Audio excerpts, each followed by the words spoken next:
What's going on, everybody? I'm your host, Ben Ballion, back with another episode of the Sports Pod.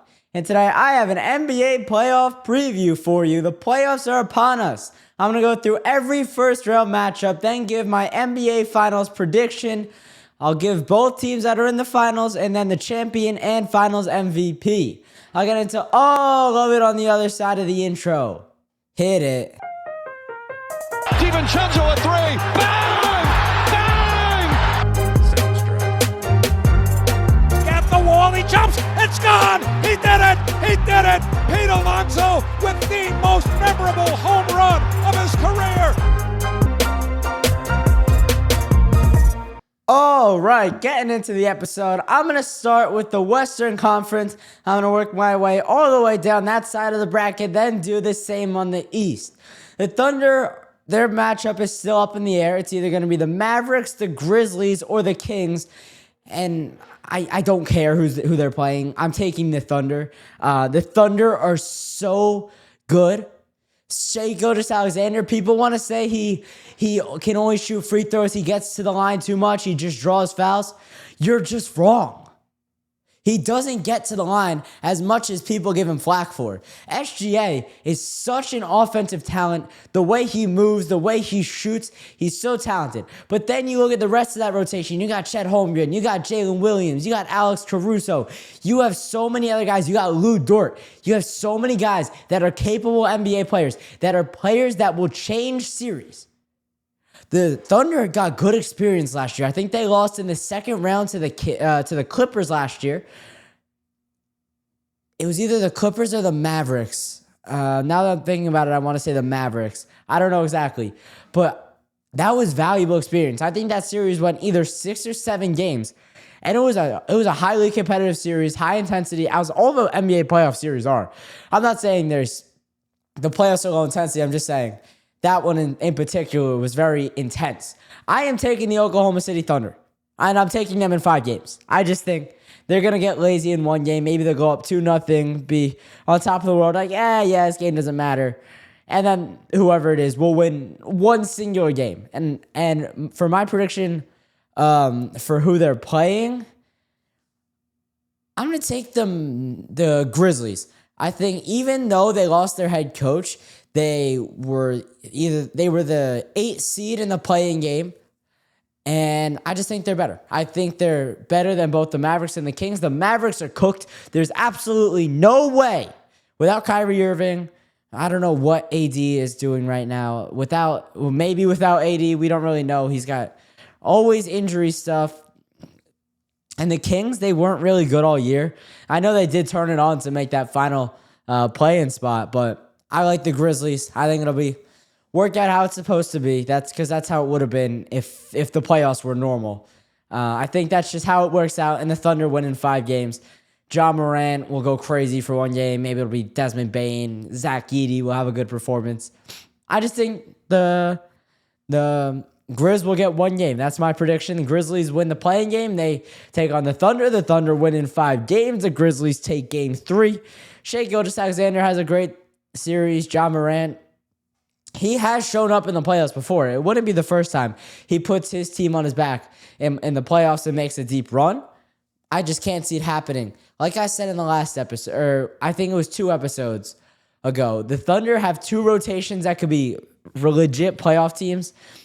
Combine them, they could be an all-star team. I think the Thunder, as they're constructed right now, would give an all-star team trouble.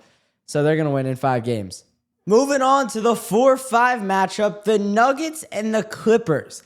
I think this is a really interesting matchup, but I do think it will be the underdog Los Angeles Clippers coming out on top. Jokic is a playoff talent. We've seen it before. We've seen it multiple times before. But when you just fire your head coach, and a good head coach in that, it's so hard to win a playoff series, especially against a team that's as good as the Clippers. Maybe they've been better in the past when it was Paul George and Kawhi, and not James Harden and Kawhi, but James Harden has really turned it on this year. He's played very well, and Norman Powell was good this year. Kawhi Leonard is healthy again. He's back to playing. I know he took some time off for those wildfires in LA, but he's back now. The Clippers are pretty much at full strength. I believe they don't have any really too big of pieces missing that are going to affect this series. I'm taking the Clippers. I think it'll go 6 games. I think this is going to be one of the better series that we see this year. I think there is going to be, I think both 4, 5, and 3, 6 matchups are going to be good just based on which side of the bracket you're on. But I think this has potential to be the best one. I do think Pistons-Knicks is going to be a dogfight. I'll get to that one later. But for right now, I don't love what the Nuggets have done this year. I mean, Jamal Murray had a down year. It happens, right? Nikola Jokic averaged a triple-double again. He's in the running for MVP. I think it's Shai Gilgeous-Alexander. But Jokic is a great talent. Aaron Gordon. All right, it's Aaron Gordon. You know what you're going to get out of him. You've gotten that out of him for a couple years now. I mean, they don't have Bruce Brown anymore. I know he was an integral part of their championship run a couple years back. The Nuggets, this is probably their worst season, and this season is setting them up to have worse seasons after. The Nuggets are probably towards the end of their championship window right now, just as they just fired their head coach. I'm blanking on his name. That's why I'm not saying it, but they just fired their head coach, and he's a good head coach. I'm going to look it up.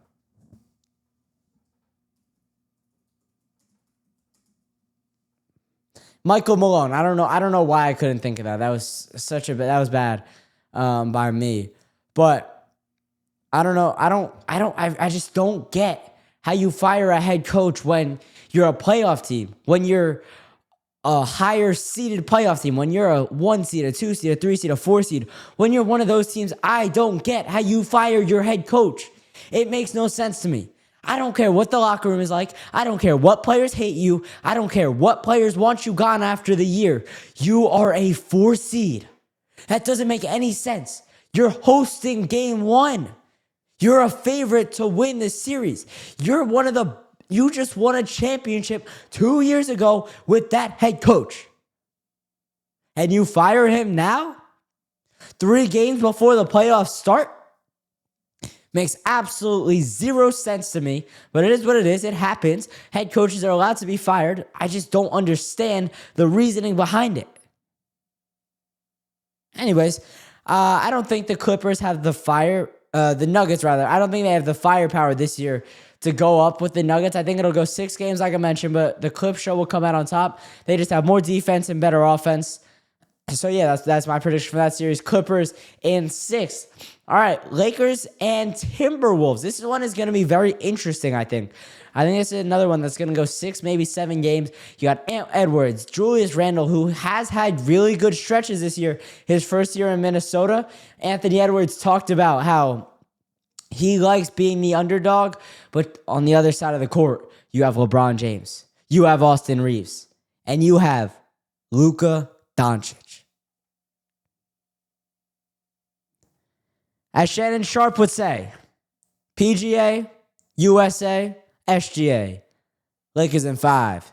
That's my prediction. I think the Lakers are going to win. I think it'll go 6 games, not 5 for the record.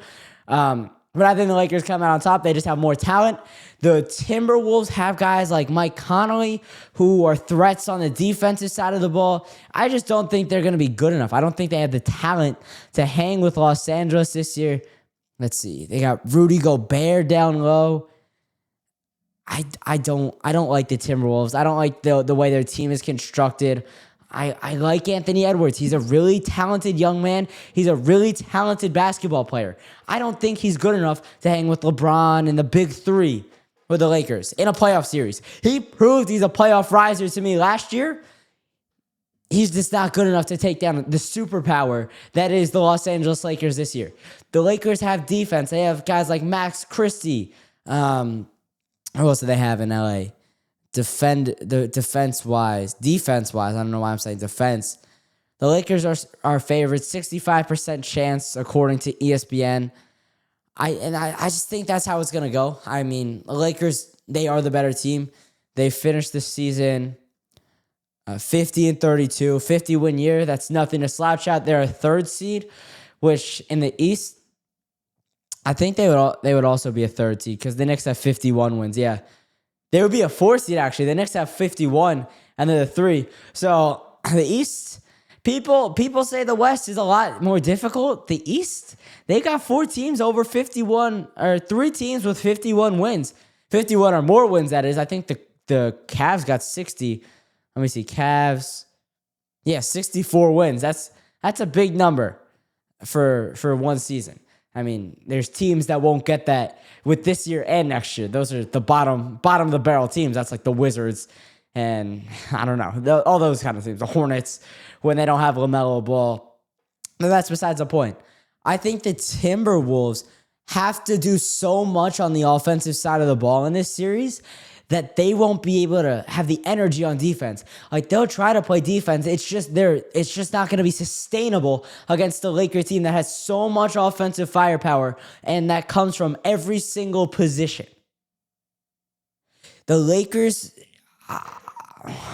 I think they're going to the Western Conference Finals.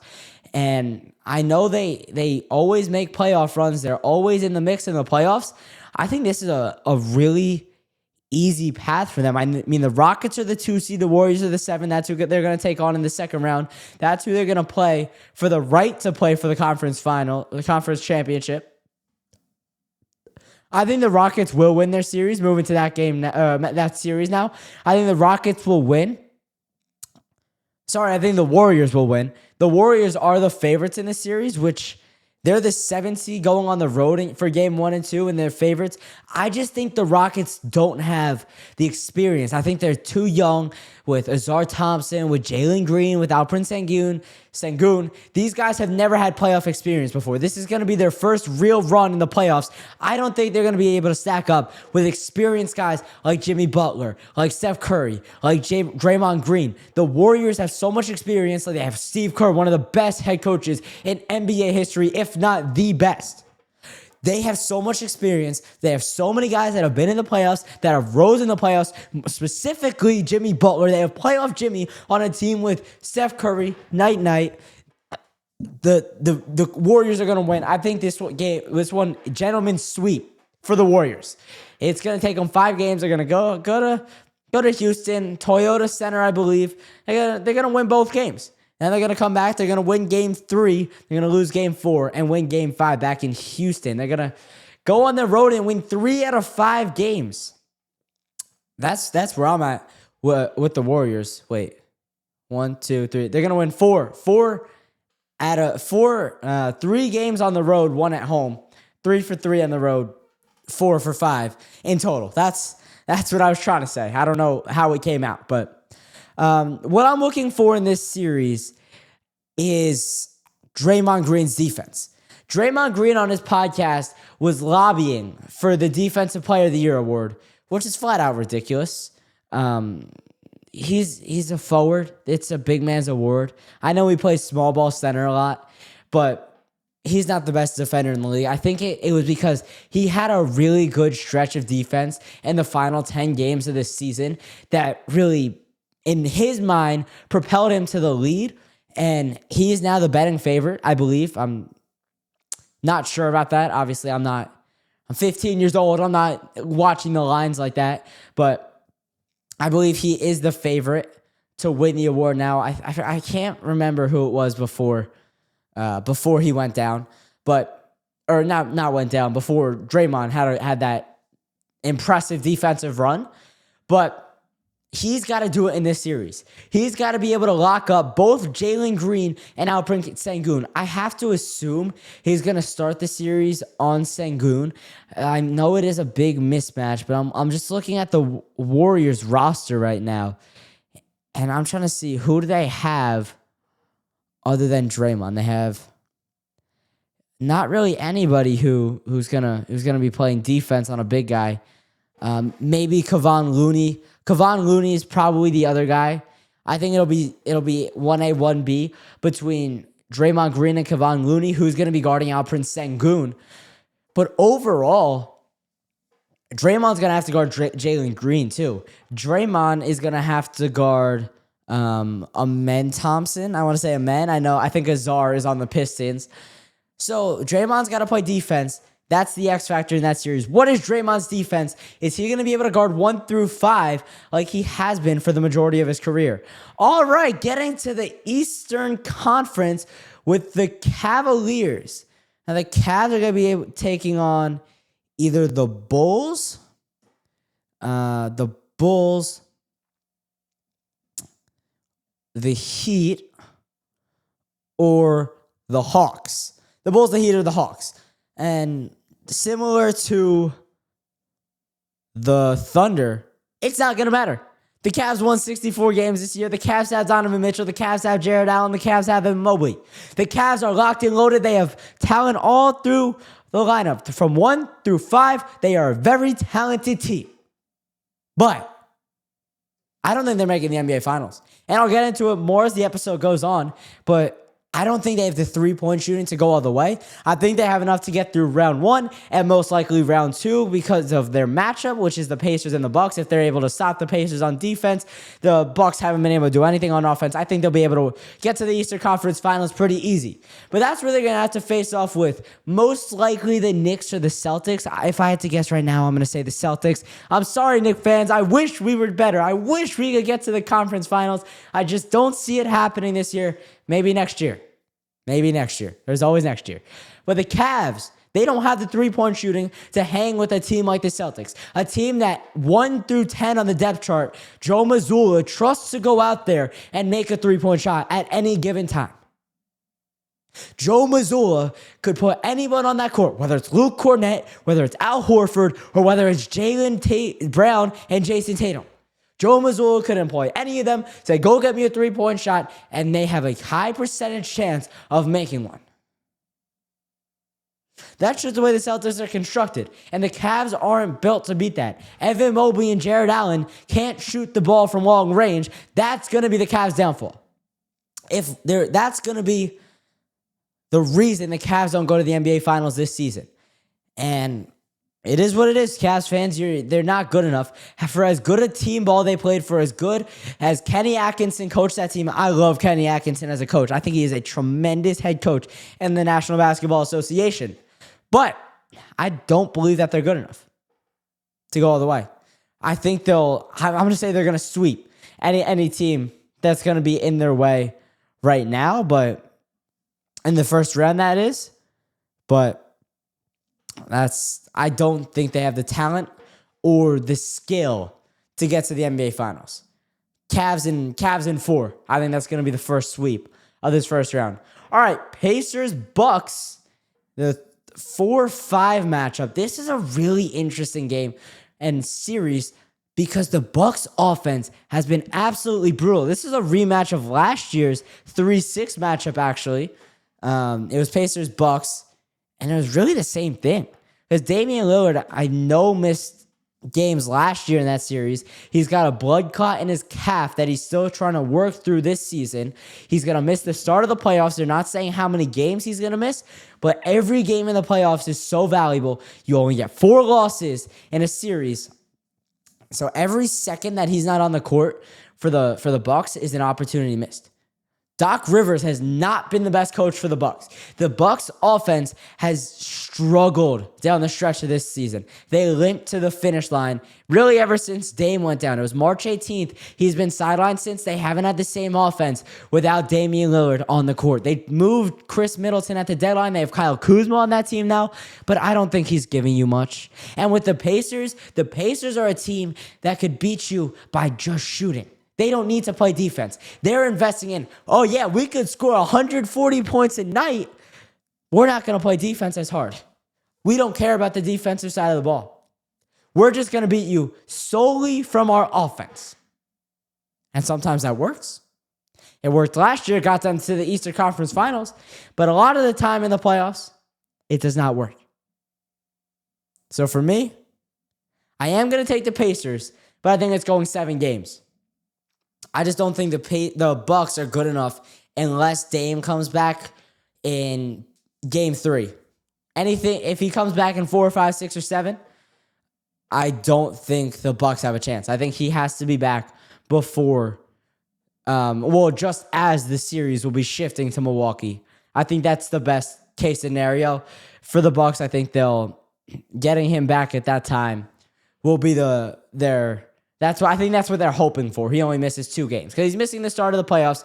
Nonetheless, I do think the Pacers will win. Their offense is good enough to carry them through round 1, similar to the Celtics. I didn't mean to say the Celtics, but I meant to say the Thunder. Their offense is so good. Their defense is good as well. I just think their offense is going to be what really gets them through. So that's what I think. Pacers in 7 for this matchup. All right, now here's the matchup that I'm going to spend the most time on. It's the New York Knicks. It's the Detroit Pistons. It's the 3-6 matchup. I am taking the Knicks. Knicks in 5, baby. Knicks in 5. We're back. I think Jalen Brunson's going to show up. Jalen Brunson had 5 40-point games last postseason. If you tally up postseason 40-point games for the rest of the Eastern Conference Finals, combined, there are only 5. Jalen Brunson did that in 2 rounds last postseason. Jalen Brunson is a proven playoff riser. The Knicks have the depth. The Knicks have the offense. The Knicks have the defense to hang with the Pistons. The Knicks have the defense to beat the Pistons. The thing I'm worried about is that the Knicks are going to get out-physicaled, out-hustled, out-grinded by the Pistons, and this is going to turn into a dogfight. And it's going to go 6 or 7 games where there's really no need. I don't want to look at that game 2 weeks ago. The Knicks were out Josh Hart. The Knicks were out OG Anunoby. And I believe they were out Mitchell Robinson. They had nobody. The Knicks have not played at full health for long enough. The Knicks have not played at full health enough for me to really consider them out. I don't think they're going to win the NBA Finals. I don't think they're going to beat the Celtics in round 2. But they will beat the Pistons. I think it takes 5 games. I'll also be at game 5 in the Garden. So hopefully that we could clinch that game. That would be awesome. That would be amazing. Everyone in the streets. I don't know how the vibe is going to be for the playoffs this year. Like last year, after every win, everyone was yelling in the streets, screaming on Instagram, on TikTok, on social media. By the way, go check out the SportsPod _bet on Instagram, the.sports.pod on TikTok. Posting there every single day.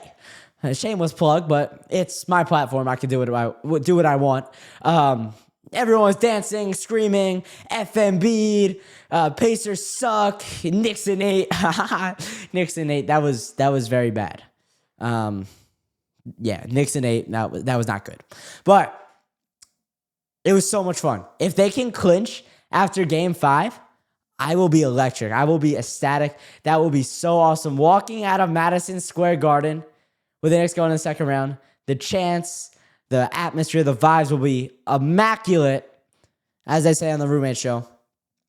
And I think it's going to happen. I think it can happen. It's either going to be game 5 or game 6. If it goes to game 7, that's where I'm going to be worried. Because if it goes to game 7, anything can happen. We saw that last year with the Pacers when they shot like 700% from 3 in the game. I think it was like 50. They shot over 50% from 3 in an entire game and beat the Knicks by like 20 points. That's not going to happen again. I can tell you that much. What I do want to see for the Knicks, and more specifically Tom Thibodeau, is put Cat and Mitchell Robinson, leave them both in the starting lineup together. I think the Knicks need Mitchell Robinson's toughness and defensive ability to match up with the Jalen Duren, Cade Cunningham pick and roll. They need that physicality against Duren. Duren's a physical player. The Pacers are built on physicality. There are a lot of young guys running around, having a lot of fun. I would compare this year's Pacers to the 2021 Knicks that were eliminated by Trae Young in the playoffs. That's just the kind of team I think they are, which is a good sign for the Knicks. But it's also a bad sign. Well, it could be a bad sign if they don't just absolutely fall off in the playoffs like the Knicks did. Because the Knicks were awesome that year. They were, I want to say, 3 seed? No, they were the 4 seed. They were the 4 seed because they played the Hawks in the 4-5 matchup. So, Knicks in 5. Mitch in the starting lineup. Run everybody through a wall. It's the playoffs. It's time, 48 minutes a game. Josh Hart, you're not sitting down. Well, you will sit because you're not starting this year, but Mikal Bridges, you might not be sitting. Jalen, you're playing 44 minutes a game, so peak February minutes. But that's nothing new. Knicks are ready for the challenge. They're ready for the Pistons. I don't think they're going to advance past the Celtics, past the second round, but I do think they'll get out of the first round. All right, final matchup of the first round, and then I'll get my championship prediction. The Celtics and the Magic. This one's pretty self-explanatory. It's the Boston Celtics. I think they're going to win in 5 games. The Magic will get 1 because Paolo Banchero is an incredibly talented basketball player. And the Magic, they've been building towards this for a couple years now. Like, this isn't the first time they did it. They took the Cavs to Game 7 last year in the first round. I think it was the first round. I want to say first round. But I think they'll get 1. I think Paolo or Jalen Suggs or Cole Anthony, one of those guys is going to have a big game, and it'll be too much to handle one time. It's similar to the Thunder, where I think the Grizzlies will knock them off once. But for the Celtics, and I talked about this a lot earlier, they just have the shooting. They have the depth. They have the championship pedigree from last year's team. They got Al Horford, a seasoned veteran. They got Jason Tatum, who's in like year 5 or 6 suddenly now. He's won a championship now. That's the thing I'm worried about. That one championship is going to open the floodgate, and it's going to lead to 2 or 3 more championships for Jason Tatum. The Celtics are so good. They're so talented. They easily have what it takes to knock off the Magic. I think they will with ease. It's not going to be that much of a competition. I think it takes 5 games. The Celtics are better on the offensive side of the ball. They're better on the defensive side of the ball. I'm getting into my championship prediction now. I think the Celtics are going to the finals. I think it's going to be Celtics Thunder. The thing I'm worried about with the Celtics is that Jaylen Brown is injured and has been injured for a long time. The part of it that he has been injured for the majority of the season actually makes me less worried about it, because it showed me that he could play through the injury, and it's not that big of an effect on him. It doesn't have a big effect on him, but he's still injured. It's a leg injury that happened. Those are the intensity. The defensive intensity is amped up in the playoffs, and it might hurt the Celtics. I still think they're good enough to beat every team in the East without Jaylen Brown playing at 100%. But it's going to take a lot more from Jason Tatum. It's going to take more from Derek White. It's going to take more from Peyton Pritchard. And it's going to take more from Al Horford. It's going to take more from every single person on that roster if your second best player is seriously affected by an injury in the playoffs. And for the Thunder, I flat out think they are going to run through the Western Conference like nobody's business. I think they're going to win 5 games, 4 games, 5 games, and then be in the championship.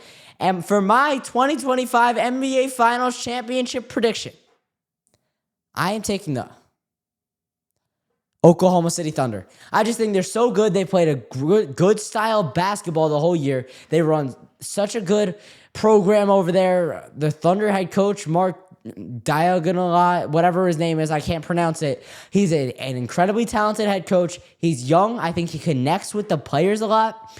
They play a very good brand of basketball. I know I just mentioned that, but I'm going to mention it again because they really do. The times I've watched the Thunder play, that's like the thing I noticed. Their ball movement, their defense, and their scoring ability. That's what they do. They got guys like Isaiah Joe who could pop off on a random night. Knicks fans saw it back in February. I was in the Garden that night when he popped off for like 25, 30 points. Like, what are you going to do? It's basketball. Anybody has the ability to do that, and that goes for both sides. Like, I don't know. Luke Cornett could do that for the Celtics. I just think the Oklahoma City Thunder are more prone to those kind of performances because of the style of basketball they play, because they work the ball around, because they have such a deep rotation. And for the amount of games, I think this is going to be a good NBA Finals. I think it's going to go 6 games. I think it's the 2 best teams in the NBA. Despite the Cavs having a better record, I do like the brand of basketball the Cavs play. So I wouldn't be surprised at the Eastern Conference Finals, which will be Cavs-Celtics, goes 7 games. I wouldn't be surprised at all if that happens. I think for the Thunder, it'll probably go 5 games against either the Lakers, probably the Lakers. And then the Thunder will win in 6 games. It'll be very competitive, very anticipated to see if Jason Tatum can go back to back. A lot of defense. I want to see what SGA can do on the defensive side of the ball in the playoffs. He already does have one of the highest has some of the most steals in the NBA. I want to see what he could do when everybody else's defensive intensity is amped up. He's going to be my finals MVP, by the way. I think that goes without saying. He'll have a big series. He'll be the guy. He'll be the X factor if the Thunder win it all. All right, that's going to do it for the episode. If you enjoyed, please consider subscribing, following, commenting, liking, sharing it with a friend. I appreciate it so much. Make sure you check out all the links in the description below for my socials. I'm posting every day over there, Instagram and TikTok and YouTube Shorts. Make sure you also leave me a voicemail with your sports questions and takes at 848-305-8073. That's 848-305-8073. And last but not least, make sure you keep it locked with the Sports Pod.